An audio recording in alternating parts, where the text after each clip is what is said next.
is a wonderful band that's touring through the United States right now. They're called Marbin. They're actually from Chicago, but I think originally based in Israel. There's a couple of guys from and among other things, they're going to tell us about their music and how they manage to tour 250 times a year. I want to hear about that because I know everybody wants 250 days out of the year. So we live touring. We're doing 75 shows and 33 days like that. So anyway, clinics too. I'll let them explain and introduce the band. But have a hand from Marbin. We're gonna play a little bit of jazz, then a little bit of our music, and talk about all the stuff we're doing. So. One, two.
I guess we're going to play a little bit of our original music now, which is not exactly the same.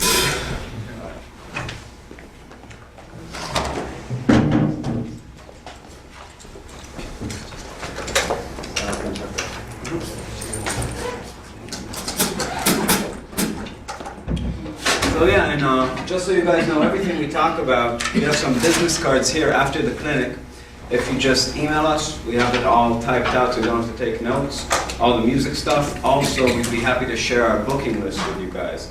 So we compiled this list. We started touring in 2011, so over the past couple of years, of every venue we played, every venue we wanted to play, every venue we heard about, the contact information for the bookers, and how much the gigs paid. So once you guys decide you're ready and willing to tour, you know, you'll have a big database. If you guys want it, it's available for you. So just hit us up for that. One sec.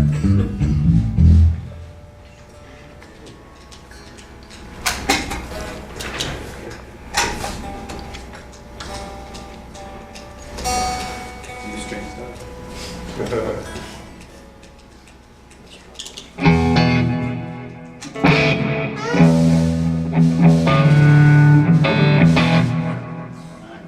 One, two, three.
our drummer and bassist have to go pick up someone from the airport. So we usually just play one at the end, but we're gonna play two.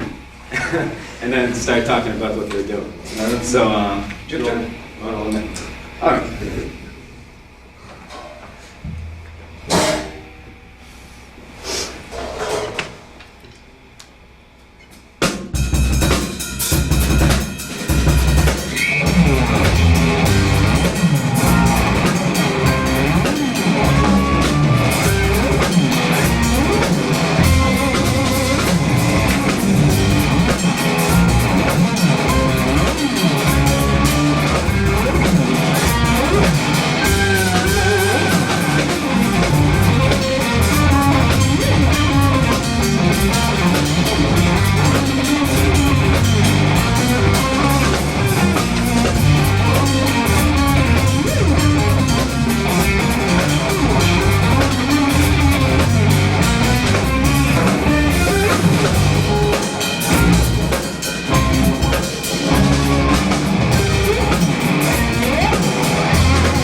so let's start.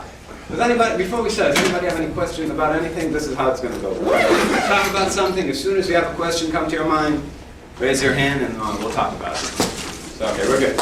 So, you know, what we want to accomplish in this is give you an insight to how we think about music. It's not the only way to think about music, but it's how we approach these.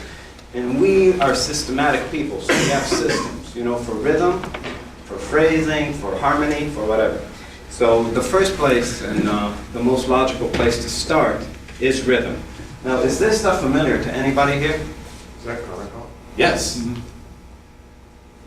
Anybody else? All right. So this is the Indian method of, it's called Indian solfege, solkatu, conical, it has a few names. But it's a way of thinking about rhythm. So the most basic thing about it, you know, the way to start with this is to just think about subdividing, okay? Now what is subdividing? If you have a beat, you have to think of a beat, you know, like the distance between 2 points. Imagine a line. Now, there's similarities between Western notation and this Indian system. Like we say quarter notes, eighth notes, triplets, 16th notes, etc. So if I look at this line between this point and this point, like ta, ta, you know, like this distance. If I don't divide it, then it's quarter notes. If I divide it into 2 equal pieces, it becomes eighth notes, right? Ta, cha, ta, pa. Half of that. It's equal divisions. If I divide this line into 3 points, it's triplets. Cha, cha, cha, cha, cha, cha, cha, cha, cha. 4 points, 16th notes, then it's quintuplets, and all this. So the most basic exercise that you guys should get good with is using what they call the rhythm scales. It's taking a constant pulse, okay, and then learning how to subdivide to all the divisions using this system. Now I want to start by doing this together, okay? So we're going to start saying ta, ta, ta, ta, eighth notes. Ta, ka, ta, ka, ta, ka, ta, ka. Ta, ki, ta, ta, ki, ta, ta, ki, ta, ta, ki, ta, ta, ka, di, mi, ta, ka, di, mi, ta, ka, di, mi, ta, ka, di, mi. Ta-di-ki-na-tum, ta-di-ki-na-tum, ta-di-ki-na-tum, ta-di-ki-na-tum, ta-di-ki. That's quintuplets. Now, once we want to get to 9. So the way we get to sextuplets is by doing 2 threes. Okay, so same beat, it's going to be ta-ki-ta, ta-ki-ta, ta-ki-ta, ta-ki-ta, ta-ki-ta, ta-ki-ta, ta-ki-ta, ta-ki-ta. Very good. Now we're going to go septuplets, and it's going to be a 4, takadimi, and a 3. So that's going to be takadimi takita, takadimi takita, takadimi takita, takadimi takita, takadimi takita. You don't hear that a whole lot in jazz, and if you play it a lot, you'll get fired. 8 30-second notes, let's use 2 fours, takadimi, takadimi. Okay? So that's takadimi, takadimi, takadimi, takadimi, takadimi, takadimi, takadimi, takadimi. Now non-tuplets, let's use 3 groups of 3. Takita, takita, takita, takita, takita, takita, takita, takita, takita, takita, takita, takita. Now, once you master going from, you know, quarter notes and then tuplets and back, the next thing to do is to mix them up. I'm gonna like raise my hand, and that would be like the subdivision you do. So let's start with triplets. Ta, ki, ta, ki, ta, takadimi, takadimi, kadikinatum, kadikinatum. Let's go 30-second notes. Takadimi, takadimi, takadimi, takadimi, takadimi, takadimi. 8 notes. Takadimi, ta, ka, ta. So you see, you get to like switch in between. Now, all of you play jazz, am I correct? So when you're playing jazz, in terms of rhythmic phrasing, you know, this kind of gives you all the options. In a style, you have a very limited amount of options. Like in jazz, for the most part, you're playing triplets. You know, right? It's like and you're phrasing in that subdivision. You're putting syncopation. You're not playing some things. You're playing other things. It's like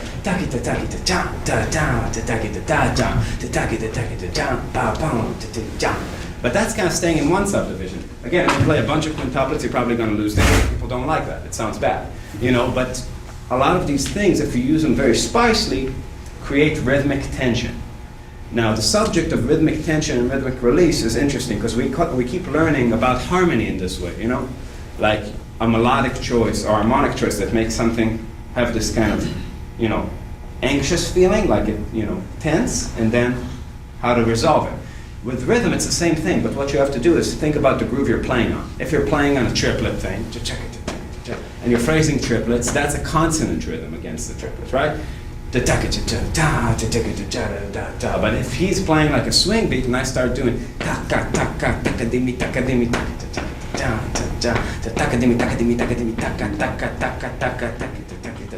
you know, against that feel, it creates tension that needs to be resolved. 16th note grooves, if like the drummer's playing really straight like that, then the 16th notes are going to sound really consonant, right? That's in. But once I start playing triplets and quintuplets over it, it pulls it. It has a feeling like falling downstairs on it.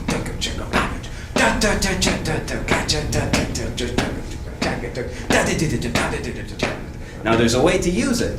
There's a way to make this thing, these building blocks, give your solos meaning, put tension in it that then needs to be resolved.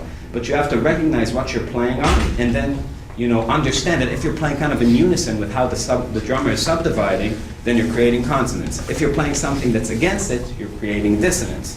And then you learn how to use these tools. Now, who here knows what polyrhythms are? Everybody? Okay, good. So, if I ask you to sing 4 against 5, you're going to probably find it challenging unless you're a drummer that really practiced that, right? Yeah? Not most people here can't just do that. This system is beautiful because unlike Western notation, it's not really confined by bar lines. The way they think about it is beat cycles. What do I mean by that? All of these rhythms, the way we've done them so far, subdividing, are basically a 1-beat cycle. That means that the thing we're saying reaches zeros every time we say it. What does that mean? Takadimi, takadimi, tak. We're just playing inside 1 beat, okay? So how do we get away from the beat? How do we make a cycle that's bigger than that? Now I want to do this together. What we're going to do is we're going to sing 16th notes, okay? That's speed. But you have to understand that groupings and speeds are not the same thing. Like, if this is a beat, the speed of 16th notes, a division of 4, 4 equal parts to a beat. Yeah, that's the speed of 16th notes. But I can say takadimi, takadimi, taka, but then I create a beat cycle of 1. But let's say that I say the syllables for the 5 thing, tadikinatum, over the speed of the 16th notes. Takadimi, takadimi, tadiki, tadiki, tadiki, tadiki, tadiki, tadiki, tadiki, tadiki. So in fact, if I don't actually subdivide out loud, I get a polyrhythm of 4/5 between my foot and my snapping finger. Why? You see, people think that Indian music is like so complicated, it's so mathematical. Yeah, I mean, it's counting to 9. It's that's as mathematical as it really gets. And understanding common denominators. If I take 4 and 5, what's their common denominator? 20. So this rhythm has 20 rhythmic events, 20 beats, 20 rhythmic divisions until it reaches home again. 1, 2, 3, 4, 5, 1, 2, 3, 4, 5, 1, 2, 3, 4, 5, 1, 2, 3, 4, 5. That was exactly 20 beats, right? So let's say it together. Okay? Cha-cha-cha-cha-cha. So, tadikina, tadikina, tadikina, tadikina. Now if you can tap your foot with me, do that. And then say tadikina too. Oh, shut that down.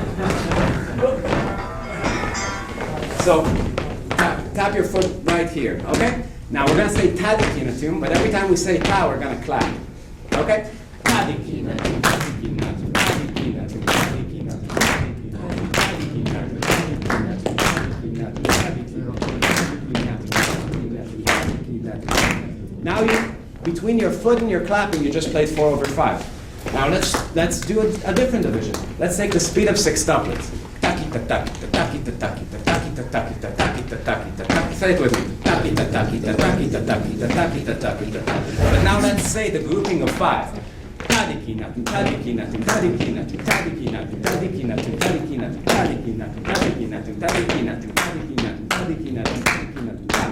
You see, that was a beat cycle of 30 beats. The common denominator between 5 and 6 is 30. That's how you get to all these polyrhythms. Okay? 3 against 4. Just do the same, the 4 speed with triplets, or the 3 speed with 16th notes, with the 4 grouping. Triplets. takita, takita, takita, takita, takadimi, takadimi, takadimi, takadimi, takadimi, takadimi. So you understand how these polyrhythms work? Everybody? So that's basically, if you have a way of thinking about it, then it's a digestible thing. If you just all of a sudden start hearing, like this two unrelated numbers, then you don't understand the skeleton of the system, what it sits on. But feeling those divisions is how you actually get to play these rhythms. Anybody have any questions about this? Whatsoever? Come on, somebody has to. Oh no. Yeah. What kind of horn is that you play?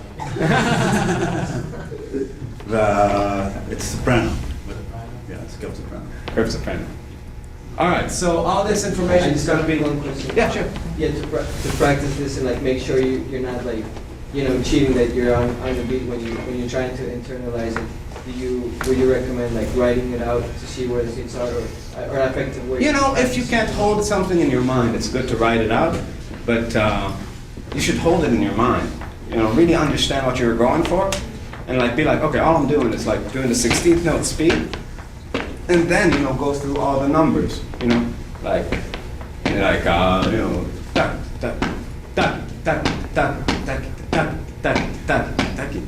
That's the 3, right? Takadimi, takadimi, takadimi, takadimi. That's the 4. Tadiki, tadiki, tadiki, tadiki, tadiki, tadiki. That's the 5, 6. Taki, taki, taki, taki, taki, taki, taki, taki, taki, taki. Takadimi, takadimi, takadimi, takadimi, takadimi. That's a 7. So you have to, do it slow if you can't hold it in your mind. So just slow it down. But write it if you have to, but you don't need to. This whole system was passed down for like 3,000 years verbally. So it's not that complicated. Oh, one more subject in this. You see, me and Danny, we grew up in Israel, and we studied with a guy named Zohar Fresco. You might know him. He's a great percussionist, and he plays like crazy shit. I don't know if you guys have ever got to hang out with a really amazing hand percussionist, but for some reason they're like the most impressive people in music, and he would just do these fills, it would be playing like a groove, and it would be like, one, it's like, he just somehow knew where it was, right? So I immediately knew that it's like, it's not intuition that's guiding him through all this thing, he has a system, so I asked him, how does he come up with these lines that he's playing? How are they so crisp? And he said, okay, take a fast division, like 30-second notes, 8 notes per beat. Now, how many 30-second notes fit in a measure of 4/4? Yes! Hey, this is how we gauge the level of the college, by the way, because we do a lot of clinics, and a lot of people are like, let me count. So, anyways, so with 30-second notes, you basically have 8 notes per beat, and you have 4 beats. So a very square way of dividing it would be 8, 8, 8, 8. Like if I'm the drummer from Motley Crue, that's probably how I'm going to play fills. Like, it's like that kind of mentality of drumming. And not that there's anything wrong with it. It works for rock, but it's it's pretty much the most primitive thing you could do. It's just thinking totally straight. Now, this guy said, okay, well I have 32. 8 plus 8 plus 8 plus 8 equals 32, that's right. But there's a lot of other things that equals 32. So if I just take random numbers like 7, 7, 7, 5, 6, what's that? 32. Good. So, and then he would play fills over this kind of thing. It would be like, and it would be like 7, 7, 7, 5, 6.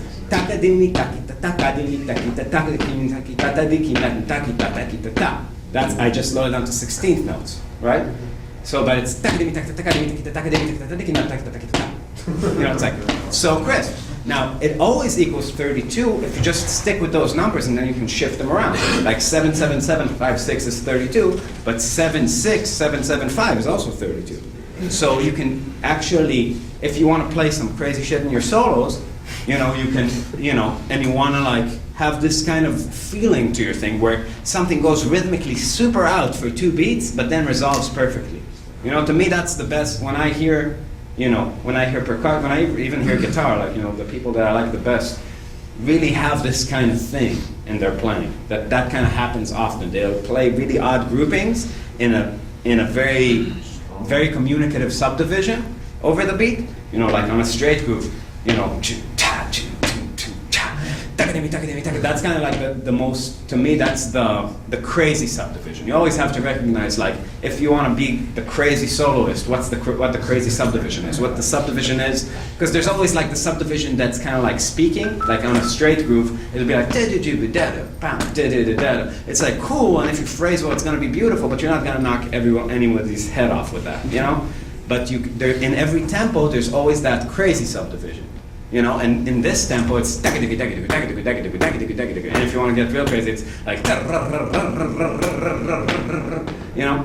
But in that speed, all of a sudden, you can make rhythmic phrases. Okay, and this is how you do it. You can construct them to have like a beat cycle of, let's say, like a measure, which is 16 beats, and then do some rhythmic stuff over that. Okay. Anybody have questions? Yeah, would you like choose note groupings that are kind of numerically based on that? So, I don't know.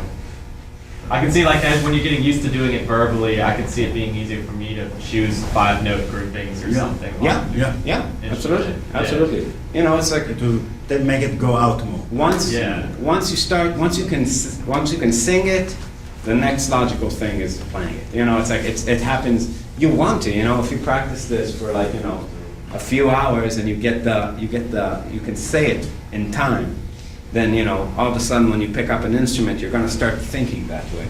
You know what I mean? Like, what can I do with this? Like,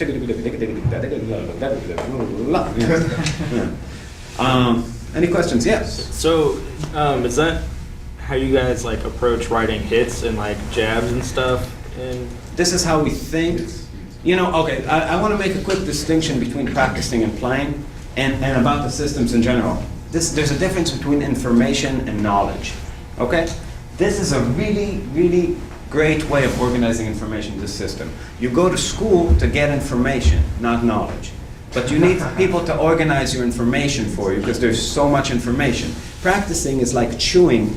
That's your mind, that's how you chew that information, and digesting the information with practicing is knowledge. This system has everything. It's totally broad. It has all the subdivisions, all the polyrhythms, everything you can do with time.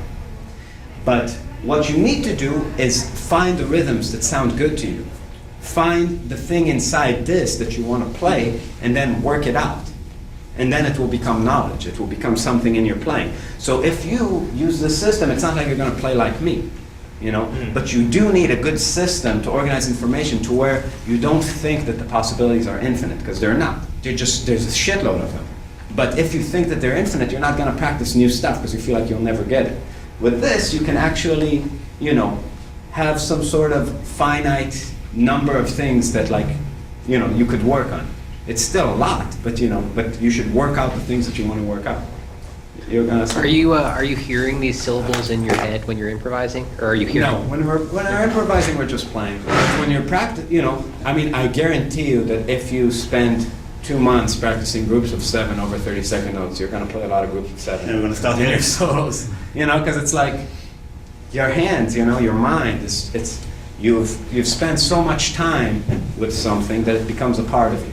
When you're playing, it's like, sometimes it's great, sometimes it's awful, and whatever comes out, comes out. Playing is playing. But when you're practicing, be super conscious of it, and then things have a way of seeping in, Anybody else? All right, it's harmony time. All right. Let me start by saying this time that if anybody thinks that I'm wrong or I missed something, please say something. Don't be shy about it, okay? Because it's important for me that you'll understand it. And I don't want you to go away thinking that there's something I didn't cover and then dismiss it. Because I promise you that I'm covering everything, okay? So let's start with the question. How many scales are there? How many scales are there? Types of scales, yeah. One. One? Was more than one. Types of scales, not like C major. It depends how many notes there are in it, and are you talking about symmetrical ones? Or I'm talking in general, how many scales we use in Western music. Well, Like from- minor, harmonic minor, melodic minor, diminished, the other diminished one. The two diminished ones are the same. 42, right? Well, like double. All right, let me ask you a different question before we go into that. What's a scale? You use it all the time. What's a scale? Grouping of different notes between an octave, basically. That's a good beginning. Okay, first of all, it's a group of notes. That's very good. It's a group of notes. It's an abstract group of notes. I would say that too. They don't have any order. They don't have any interval from each other. It's just notes that are there. Okay, in the ether hanging out. Second thing, it's an octave. If it's CDE in one octave, it's CDE in the next octave. All right. So that's a good beginning, but it doesn't give us a lot. So C and D is not a scale, right? Right. And C and D and E is not a different scale. So what else do we have in common between the scales? Stepwise. Hmm? I mean, stepwise. It has to be like a ladder, yeah. Well, Yeah, they like that's what I was saying. It doesn't have, because if he plays, you know, when we played the song before, I played the notes without any order, but I definitely played the scale. So he doesn't have to have an order. But he's saying, I think like they generally are, there's gonna be some that are related by whole steps or half steps, maybe. Oh, Maybe, I don't know. I mean, it would be a chord, it would be an arpeggio, I guess, if everything was bigger than a whole step. that actually, it's so, and I'll explain, I'll say it as the fourth rule, not the third one. So we have, it's a group of notes, it's cycling in octaves, and the third rule, and that's the most important rule, and that's I think the distinction, there are no two consecutive half steps. Why? Because harmonically and sound-wise, it's too dissonant. So we don't have scales that have C, C sharp, and D in them. Because it doesn't have any harmonic function, and it doesn't, it's way more dissonant than anything else. Hmm? Oh, no. And if you take this and then you go with what you said, you put the maximum amount of notes that follow the other three rules, what you get, all the options you get, if you fill it out, is 7 scales. And that's it. What 7 scales? Major, melodic minor, major, melodic minor, harmonic minor, harmonic major, which is like major with a flat 13, diminished, all tone, and augmented. Augmented, for example, in C, it's C, D sharp, E, G, A flat, B. Like a step 1.5, half, 1.5, half, 1.5. And that's all we got. It's important to understand that if you really take that rule of no two consecutive half steps and then fill in the octave with every note possibility you can, this is all the mathematical possibilities. You get 4 diatonic scales, 4 7-note scales, and 3 symmetric scales. And that's all the options we have. Well, Now- actually, that's not true. There's 6 diatonic scales. All right, what scales did I miss? If you take the intervallic structure that's in harmonic minor and adjust it, there's 4 permutations of that. What? But the question is, I'll give you the paper if you go want. ahead. Go ahead. What about the blue scale? What about Huh? like? I will talk. That's great. Okay, finally somebody saying it. What about the blue scale? What about the Europe scale? I'll explain it. But before that, let me go somewhere else. Okay? But thank you. That's good. What we really play is modes. So what's modes? Mode is when you take one group of notes, which is the scales, and I promise you, you won't find any others, but one group of notes, and put it over a tonic. So if there is C in the bass, for example, and he plays the note of C major, it's C Ionian. That's the difference, by the way, between C Ionian and C major. That's why you have 2 names for them. If I play D, it's D Dorian, E Phrygian, and more. Same with the other scale. Melodic minor, we have a altered, we have a dominant. Let me see. Let me see, 1 second. Diminished. Can you mark down the one you think I missed? Well, no, I don't know which ones you missed, but I know that there's 4 of those like that. What do you mean? I mean, that's the intervallic content. Yeah, I see harmonic major, harmonic minor, And then there's diminished. the other two, well, no, they're not, there's no diminished in Wait, let me there. see. I mean, I don't. Oh, no, I see what you're talking about, yeah. I don't see anyone that I didn't save of.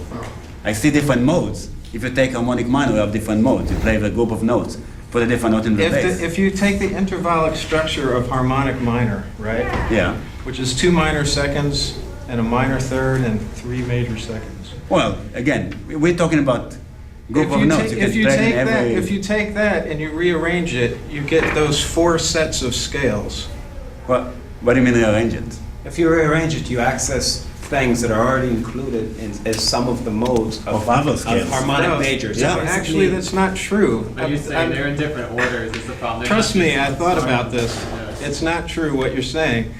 There's 4 like that. Well, It's play fine. one. You can Again, say play that one. this- Play, you can play say- one that I didn't say. You Like can, one that doesn't fall into it. you can, they're right there. Yeah, but Trust Yeah, me. but these are modes of harmonic major and No, harmonic they're minor. I not. think They're he's not. saying some There's of them 4 aren't different just- ones. They aren't just harmonic minor starting or major starting on a different note. You're rearranging the intervals. Yeah, on they're the steps rearranged. within I it. mean, trust me. Really trust me on this. He's a dark. You just gotta trust me on this one. It's fine. Well, no, I don't- but I don't disagree listen. that there's a limited amount, but you said there's 7. and I'm Yeah, just no, it's saying good. that Listen, there's it's more good, than but 7.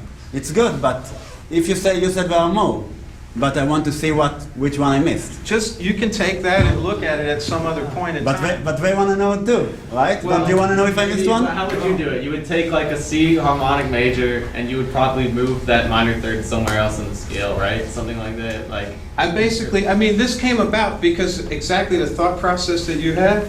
I looked at the intervallic content of a major scale, which is 5 whole steps and 2 minor seconds. And same point that you said, when you put the 2 minor seconds next to each other, you get things that aren't so useful. Yeah. Okay, I agree with you.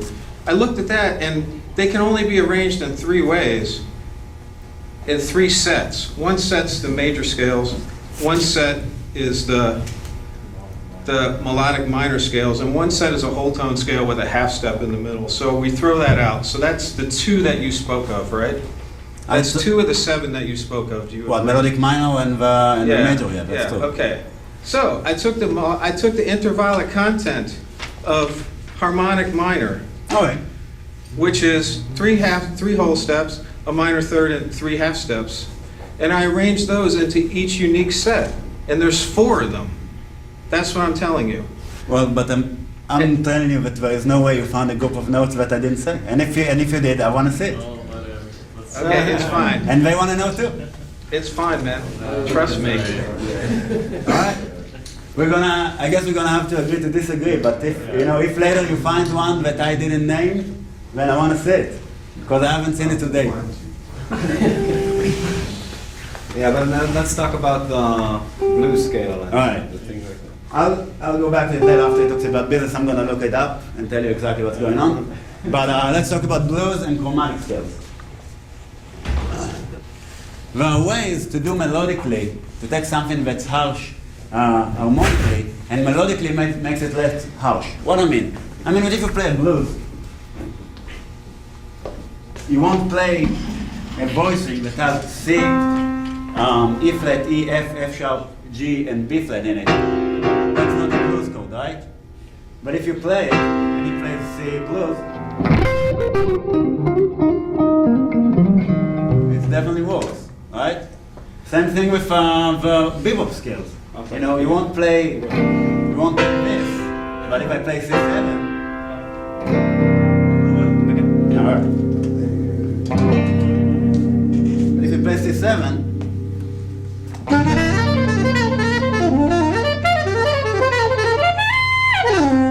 right? It's melodically it works. Same thing if we take like a pattern and we take it half steps up. Play. Works down.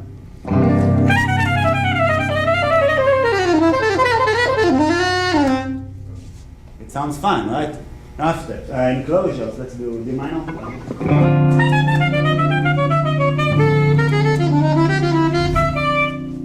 Sounds good. What else do we do? We can do like the first song that we played. Our song, not not all of me. I did something that I had one constant note and I moved half steps. I did this.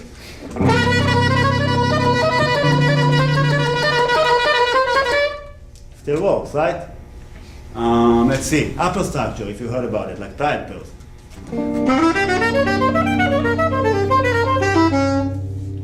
Sounds a little bit out, but good.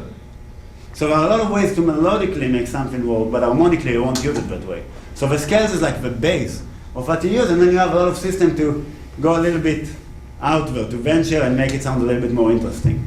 Does that answer the question that you asked me? What do I ask me about the I was just wondering, it sounded like you were saying these chromatic notes in the scale are more like just temporary notes. Yeah, And that- they're not really part of it. Yeah, because but- the harmonic chord isn't. Exactly. It's like you use it on passing tones. And you have, again, different type of like thing that you can use it, and it makes it sound a little bit better. And again, it's not much at all. So who wants to know a little bit about music? All right, any business? questions Oh. about it before? Yeah, I want to hear about music business. Well, you're talking like so, especially since you bring up like Indian stuff. There is like one of the ragas is equivalent to what we call like the double harmonic major. Does that not equate a scale? What's Even a though it double has, harmonic? I mean, it has like two. It's just flat 2, flat 6 in a major scale.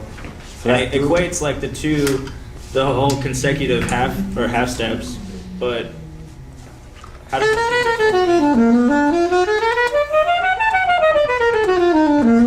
But that's you have the three, like the 7, 1, flat 2. Yeah. So- Yeah. But So I'm just curious, harmonically- like, what keeps it from being a scale, even though, like, they're Well, it has two using consecutive it. half steps. Well, in Indian music, what we do, we can expand about it. Here, a little more. I'll show you Actually, a quick example of how. how in it's any actually music, this kind of thing There's works. no functional harmony. Usually it's played on a drone. Yeah. Right? When I was listening, I checked it out, a lot of stuff heavily, and the thing that I found was like they would play a lot of these whole phrases, but they would play a major third, and then the next phrase would have a minor third. It would sound super in. So obviously in the drone that the tempura plays, there's not a lot of harmonic information. Okay? There's just basically roots and fifths. So if I'm playing a thing, let's say, I don't know, in C, then I'm gonna have lots of C's and G's. If you have a looper and you wanna make a drone, you just turn it on, end the loop, put it in overdub mode, swell a chord.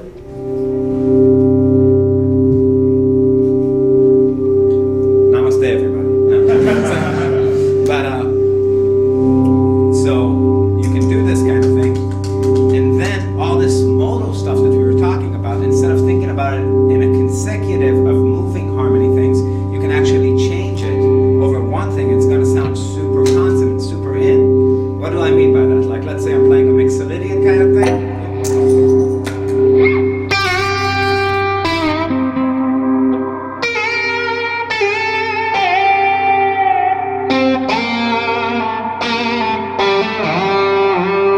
To a Dorian thing. To an Aeolian thing.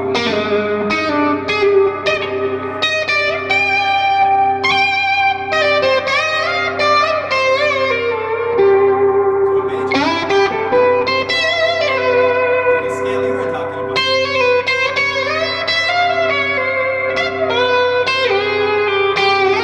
It works, but the context makes it work. But it's not something that like you're gonna hear a lot in all of me.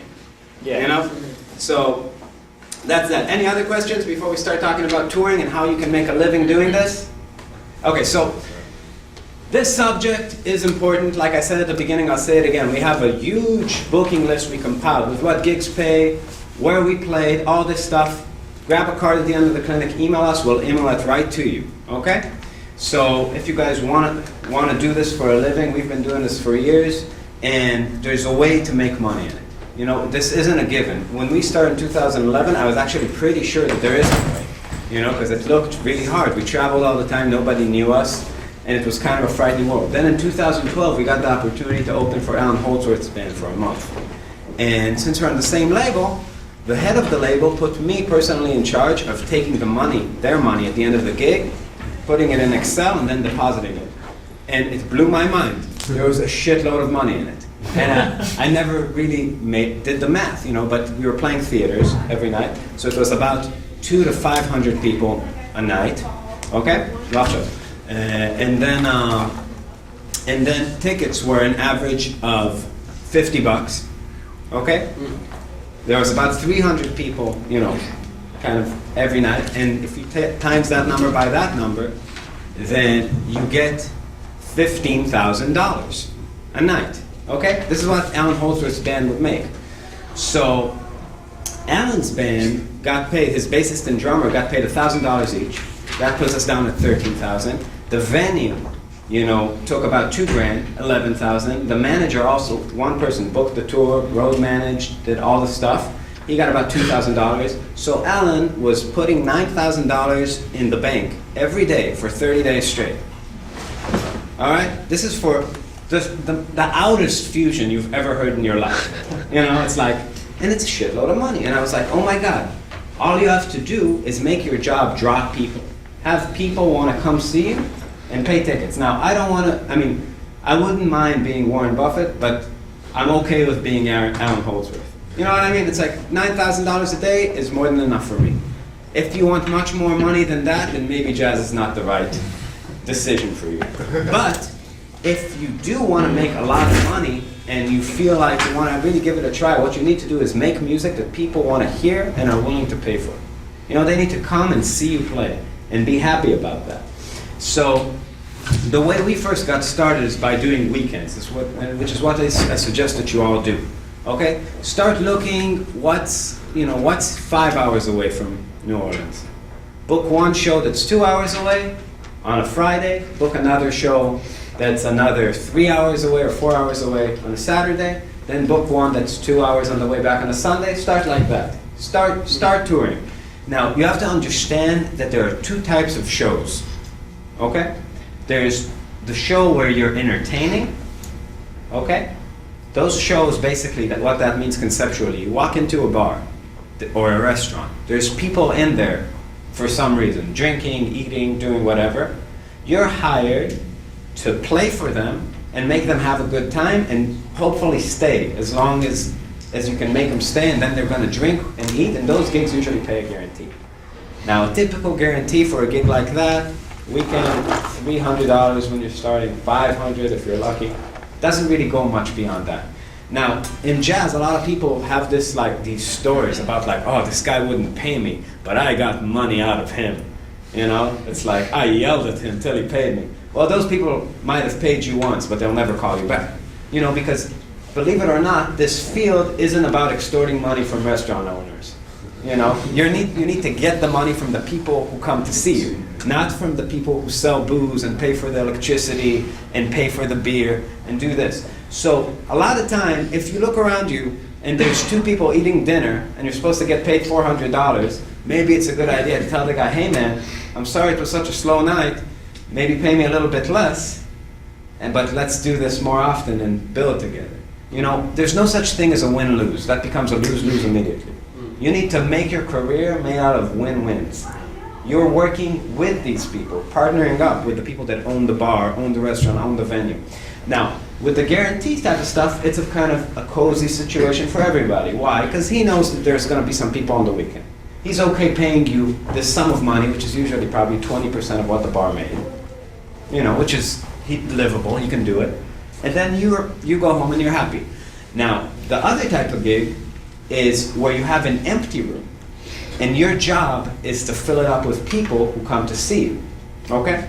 When we first started touring, what we did is we played guarantee shows on the weekends, made some sort of money that we knew were, like when we were planning the tour, that's gonna like pay for gas, for some lodging, for some food. And then during the week, we take our chances, you know, book some shows with other bands in like venue type places. You know what I mean? Like share the bill 3 ways. I mean, if you're sharing the bill with 2 other bands, it's not likely that you're gonna make more than like $150, you know, unless you totally slam it. You know, if it's packed, then there's a lot of money. But this kind of venue business is high, you know, high risk, high gain, okay? Because if you pack it with people, you're gonna make 10 times what you could make in a guarantee at a restaurant. If nobody comes, guess what? You know, some places, you know, aren't gonna pay you a dime. You know, even if you're traveling, they don't care. You know, it's like to them, they just opened up this place, nobody showed up. So the first thing to really realize is if you're starting off and nobody knows you, like how many people would go out to see you in Silver City, New Mexico? You know, it's like, you know, who knows anybody there, right? You don't know anybody, but you might have to pass there. So for us, you know, when we first started, we would drive about 9 hours a day, 10 hours a day, from gig to gig. Then we kind of slowly built this network of venues that you're all gonna have, because we did all the work, and now we know these places have jazz fusion, because they never did before, but they liked what we do, you know? And now we tour, you know, we drive about 3 hours a day, which is not bad at all. Now, booking shows, how many people have experience doing this? 1, 2, okay, yeah. You know, when you're starting off, before anybody knows you, the one thing that you all, if you really want to live as a musician, and I mean, do you guys want to hear, I can tell you road stories, you know, for weeks, literally. Like, you get to see, the type of people we meet at 4 a.m. aren't the type of people you meet at 4 p.m., you know? And you get to see a different side of life. And I think that for young people, you know, even if you don't really want to do it, you should do it just for a little bit to get a taste, to see what it's like, because there's really something amazing about it.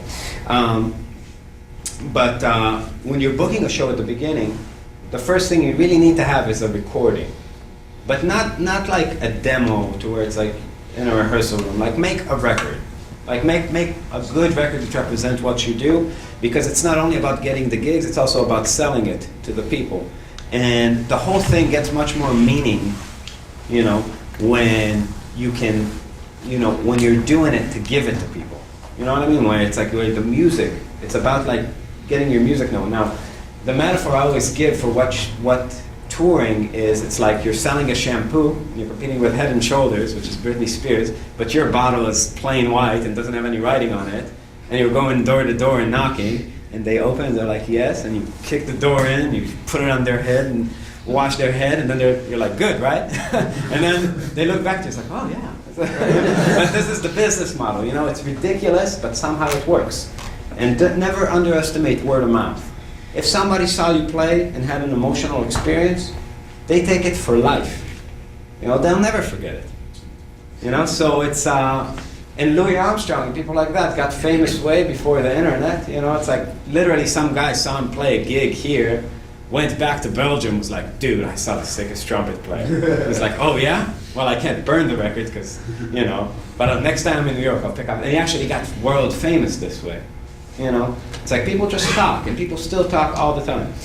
So you got to get yourself on the road. Once you, I mean, first of all, graduate, do what you do, but the most important thing is to just start, you know, like hustle. And yeah. Well, I was just asking, before you all started to start booking tours, especially in places where they didn't know who you were or whatever, you first had a recording, professional recording. Yeah. What about a website? Website. You need to have everything, but also think about everything as a work in progress. Like, a lot of people spend 3 years making their first record, which is ridiculous, you know? Like, accept yourself now. Be like, okay, I can't afford a super nice website. Go on these cheap things, get a website. Get things moving. Like, you don't have time. You know, that's an illusion. Don't be like, don't try to project the image of what you want to be in 5 years. Be okay with what you are now. Make everything quick, go out there. Because, you know, if you're not 20, you know, 2,000 other people are. And there's a thing that people think that they trying to fool people to look like a bigger act than they are. But you know, when you talk to a bar, they know what size of act you are. If you're a huge act, you're not going to talk to the bar. You're like, don't try to sell a legendary young lion. No adjectives about yourself. Yeah, it's like, it's so silly. But you do have to have a website. You need to give yourself, like, think if you are a venue owner. You know, even if somebody books us, especially in the beginning, somebody booked us and nobody knows in this town, you know, they still want to have some music and a website and a place they can send somebody. So maybe some people that they know and some people in the town that would look on the website will look it up and be like, okay, I'm interested in seeing this kind of thing. And reaching that. So think about what a venue owner would want to see and what can help him make it a successful night for everybody. I mean, we're a good example. Don't think, I mean, you have our business card here. What we have is everything you need to get gigs. Go on our Facebook, look how it's laid out. Go on our website, look how that's laid out. That's it. Get one of those, and you'll be fine. That's enough to get gigs anywhere. Yeah. So when you're, take us through the process, when you're trying to make, and you make the calls yourself to the venue, like you're calling a venue that nobody knows who the hell you are. Well, now And it's like not a like call- this. It's like a, well, not, you know, Yeah. not now, but I mean, but. When you're starting out, you it's do really it. tough. The phone is your ally when you start out, because it's not about showing people what you've done. It's about convincing them to give you To a give gig. you personally a chance. You know, personal it's connection. like, and you really need, you know, and think about what a booker is. It's not some guy sitting in an LA office. It's some dude in some dive bar in the back room. It's usually like with- one of the managers. with, usually. yeah, with literally a calendar that he writes on with a Sharpie. And for him to book you a gig, all it takes is, oh, Marbin. You know, it's like 16th of February, Marbin. You know, it's like that's the booking process. You just need to get the person to pick up the Sharpie and write your name and write 9 p.m. You know, and that's it. And you know, and somebody else that calls while you're emailing takes up that day. You know what I mean? Because if you want to make it easy on yourself, be very specific. Like, this is what you don't do. Don't be like, I'm going to be in town in February. I was wondering if you think it's a good idea, you know, to have me play sometime. You know, it's like, think about if you're a booker and you get like 300 emails a day, you know?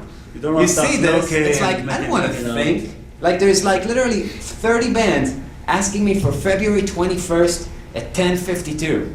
You know? It's like, what? And this guy is sending me, I want to play sometime in the spring. It's like, all right, great, play, you know, play somewhere. You know, but it's like, nobody's going to do any thinking for you. Do all your own planning. When you send out a request to anybody, make it as specific as you can, because make it a yes or no question. You know? Because if you just send some stuff into space, then they have to schedule, and people are busy. Everybody has a life, you know? So be super pinpointed in that. The way you plan a tour is by opening Google Maps, seeing where you start, which is where you live, seeing that you need to probably go back home when you're done, right?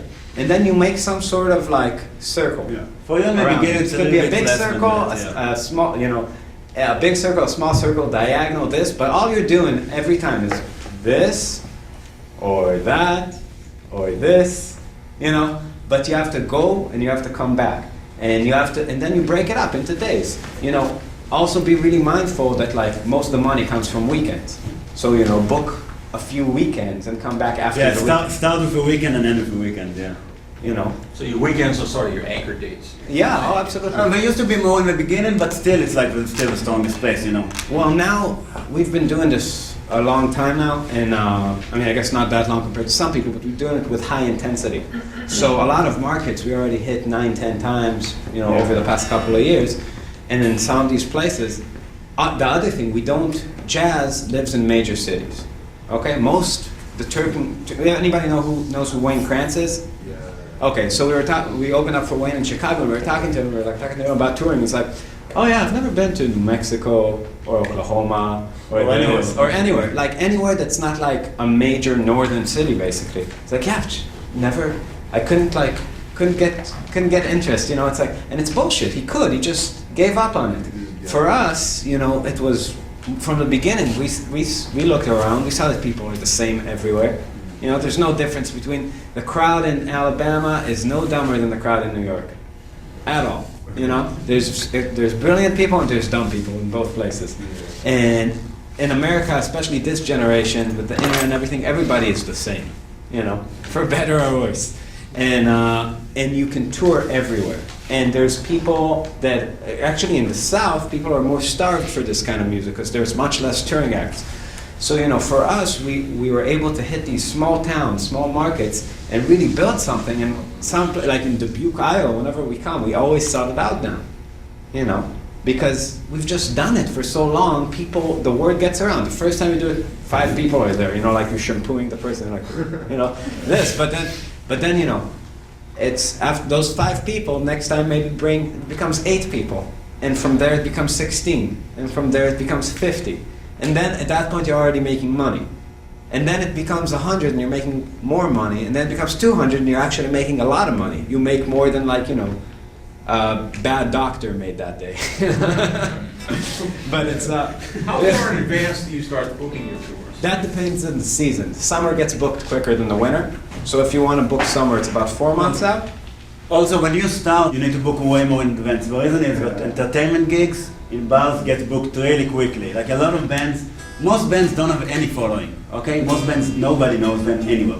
So they want to get the gigs that pay $400 or $500 for a weekend. Yeah, without anybody knowing. You know, Without in drawing. bigger venues, it's a little bit different because they always wait for the bigger acts that sell the room, like they bring 6, 8, 2,000 people to 2,000 people, and then they fill out the rest, so you don't have to do it that much in advance. But when you just start out, at least 4 or 5 months in advance.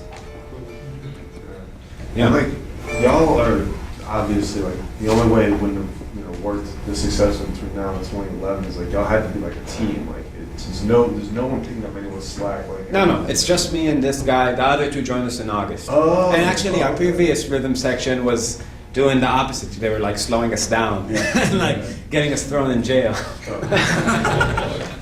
Yeah, but I mean, regardless, it's like I obviously can see it's a real process. Like when y'all are trying to gig, and I'm sure like one of y'all just hits up the phone a bunch, you know, and like Things do get easier, I have to say, with time. You know, it's always super labor intensive to book and to do all this stuff, but once people know you, like it's very different if I go up to a venue owner that never heard the name Marbin, and I tell him my band Marbin's playing. It's like, all right, you know, it's like, yeah, but like 300 bands emailed me. And then they look at our website, they read maybe a blurb about us on Google, and they see that it exists. When you search for it on the internet, there's stuff, there's a buzz going, they can see the buzz. So that's good.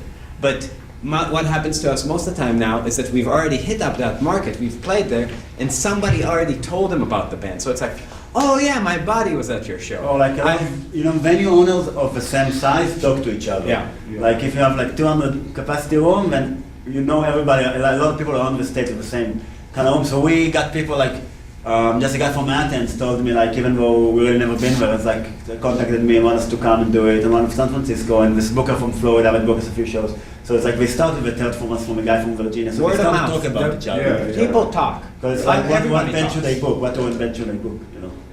So, yeah, Yeah, how do you match your product, your style to the market? we don't. Music is never about giving people what they want, it's about making them want what you give them. You know, it's just always have been that, you know. We know what we think is good. Yeah, And if it's we like- think it's good, other people will think Yeah, it's good. we took the time to figure out. I mean, think about where melodies come from, where composition comes from. At the end of the day, it's you sitting alone in a room asking yourself a simple question: what's a good song? Right now, not 5 minutes from now, not yesterday. Right now, with what I have under my hands, what's a good melody? And if you really, make it come out of yourself and have it be beautiful, and have you identify with the beauty in it completely, then you're going to be able to give it to other people and make them see. You know? But it has to have that truth behind it. You know, that thing where you actually ask yourself, like, not what are some hip changes to play over, let's write a melody over, like,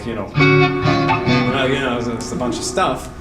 But like, what's actually great, and how do I give it to people?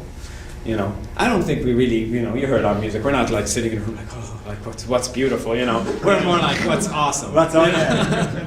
But like, but the energy you put into the writing is the energy you give the audience. But the music you play should excite you, and it should for you, because you're gonna have to play it every night. Who here likes music? Who here like composes? Most people good. So you know that it's like, well, it's completely different thing to play original music and play covers. Doesn't matter how much. Like when we play Gypsy Jazz and we play all the old tunes, which we do a lot and we have a big vocabulary of, it's like, it's fun, but when you play our own songs, it's like, not just the fusion, we also have like stuff that we play more acoustically and like more of a style. It's like, it's a complete different experience, and it's different for us, so it makes it different for the people listening. So everybody should just try and do as much as original music as they can. And also, when you tour, something you'll find out is that a lot of venues won't let you play covers. They have problems with ASCAP. Oh, they have to pay a lot of money. Yeah, people, ASCAP prays on the week. So if you go, like, we were in this venue in Shenandoah, Iowa. Depot. You've never heard of that place, I guarantee. It's like tiny, and the guy's like, yeah, we have to shut down ASCAP. Like, literally, a dude came, somebody was playing music off an iPod, like Radiohead, and they're like, did you pay for that? You know, that's how they make money, because they go into a place like that and then start a lawsuit for $20,000. Yeah, You know? you've probably been playing so many songs for so many years. It's Right. for everything. So it's pretty amazing thing. Yeah. Well, I just want to also touch on, I'm sure that doing clinics and schools, I mean, you all are very organized in terms of your presentation, stuff like that. How much of that supports your touring? This is a newer thing for us. We just started it. We just started doing this, mainly because, as you know, you are jazz people. You don't go out to see shows. but and I understand it. But this is the place to get to you and to speak to you. And, our age, our era has a lot of misinformation, and a lot of people, I was at Berkeley. I know exactly where you're sitting. And I have to tell you that nobody ever came out when I was in school and told me how to make it a business. All people told me was that it's impossible. Or the success, the New York guys would come in school and they literally looked like a mop. Someone like cleaned the floor, people looking after these people, and they're like, how do you do it? It's like, I don't. man, I played 55 bar, I can't pay rent. Because it's like, I needed to see somebody who's actually having, it was my dream. He's from my hometown, which is crazy. But, but in Israel, we actually have borders. Like, you can't go tour Syria, You can't go 5 hours anyway. So it's like 5 hours drive up and down, 2 hours drive horizontally. Very claustrophobic feeling. So coming here, the openness, the no borders, driving everywhere. This was our dream. Yeah, it was. It was like, when we came here, it was like. The first time we passed in like- Mississippi and then West Coast and East Coast. Yeah, it's like you just drive and the scenery changes. You meet different people. You play different places. It's amazing. It's an amazing thing to be able to do. And I wanted people, when I was at your seat, to show me how to do it. And then they told me, like, oh yeah, people haven't been doing that since the 70s. I'm like, why? Why? There's money to be made. I mean, yeah, they're like, oh yeah, you can't make any money. But it's like, yeah, but you're not gonna go on tour playing like Italian restaurants. It's like build an audience. Like, some people are making money. There's so much money in music. Like, it's like one of the only things that to see live, you still have to pay for it. It's like, yeah, you can pirate the recordings, but like, I go on Spotify and YouTube. It's a pretty shallow experience. It's pretty empty for me. Like, I listen to music like all the time on my phone. I'm like, no, because it's cool, but it's not it. I don't get like an emotional reaction from YouTubing, from like being, if anything, I get depressed. Yeah.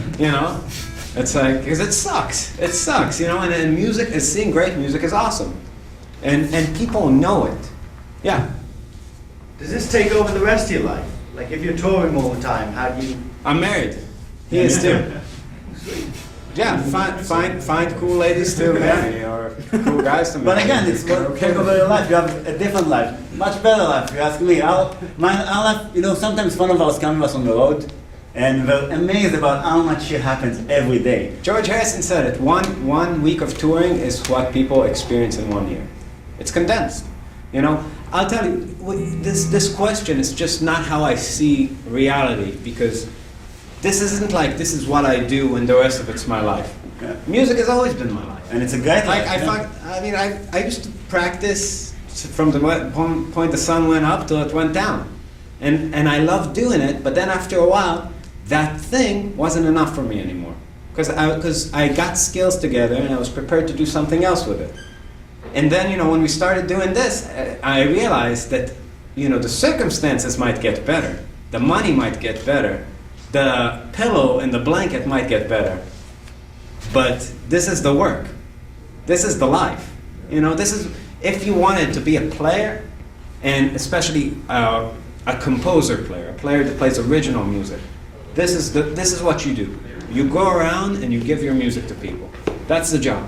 And actually, I want to touch on something you just said, that it's important for everybody to have this dialogue with themselves and be honest about what you want to do with your life and how your life want to be.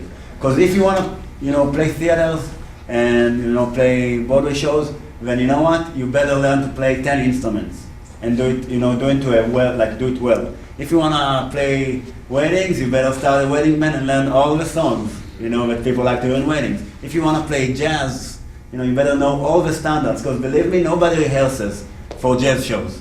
You come there and they call the songs, and if you don't know it, you're out. It's like it doesn't matter how you played on all the other songs. You have to know all of it.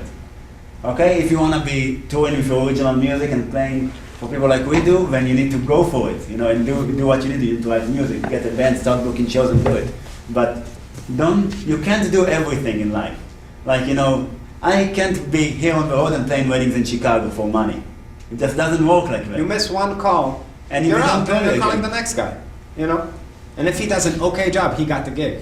Yeah. Till something happens, So you need to really decide what you want your life to be like and what you want your musical life to be like, and what kind of player you want to be too. Because at the end of the day, if you're playing weddings for all your life and that's what you did, that's the musician you are. If you want to be, if you go up and you want to, when I go up, I want to be Coltrane or Charlie Parker. That's what people are like.